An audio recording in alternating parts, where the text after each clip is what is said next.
So now Yanni is having Kate, my innocent roommate from New York, take slutty pictures of her with her legs spread.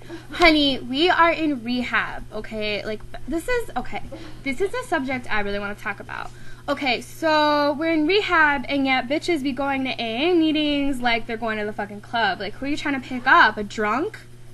Yeah, because that's who my next boyfriend is. Yeah, I want my next boyfriend to be a junkie.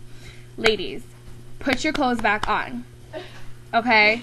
And first, seriously, and stop flirting with, like, some dude who's gonna fucking relapse anyway. Like, I am tired of this shit.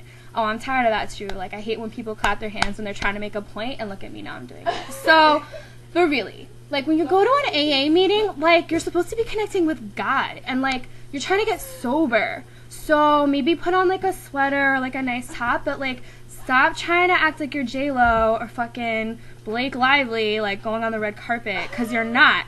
You're in fucking rehab.